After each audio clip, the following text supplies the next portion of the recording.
Edgar Allan Poe, the father of horror in the world of literature, who is the writer who is able to transform darkness into beautiful literary works.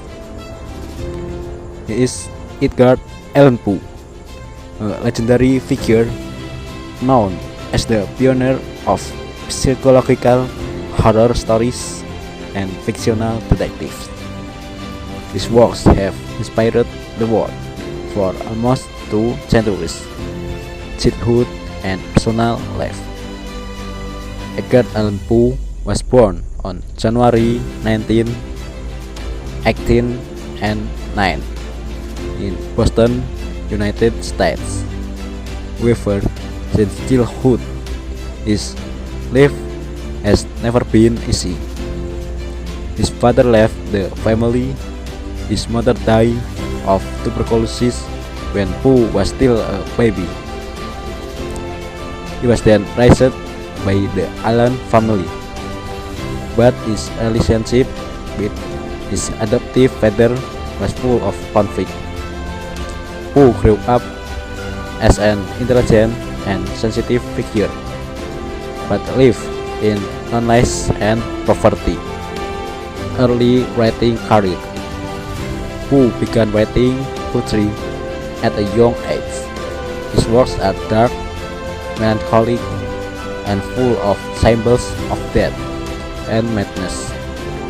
In 1839, he published The Fall of the House of Usher, one of the most famous horror short stories of all time.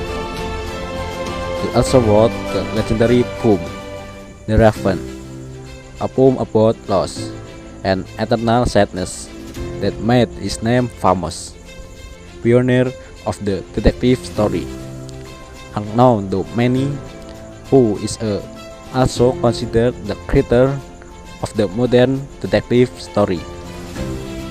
The story titled The Murders in the Rue Morgue, 1841, introduced the character of a detective named C. Auguste Dupin long before Sherlock Holmes was created.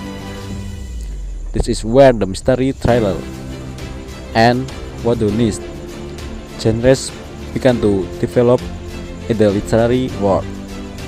Tragedy and mysterious death.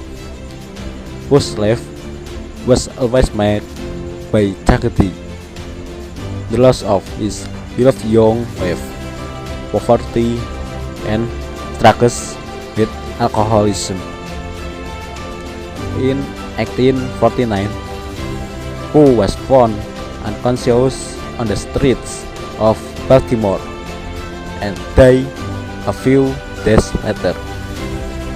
The cause of his death remains a mystery to this day, ranging from disease, poison, alcohol, to political conspiracy. A tragic ending that seemed to be written by his own hand. Edgar Allan Poe is gone, but his legacy is eternal. He taught us that beauty can come from darkness, and that fear can become art. His name lives on through literature, film, music, and popular culture, from Tim Burton to The Simpsons. Have you read Edgar Allan Poe? Leave your favorites in the comments. Don't forget to like, subscribe, and turn on the bell for more stories about both literary figures and history.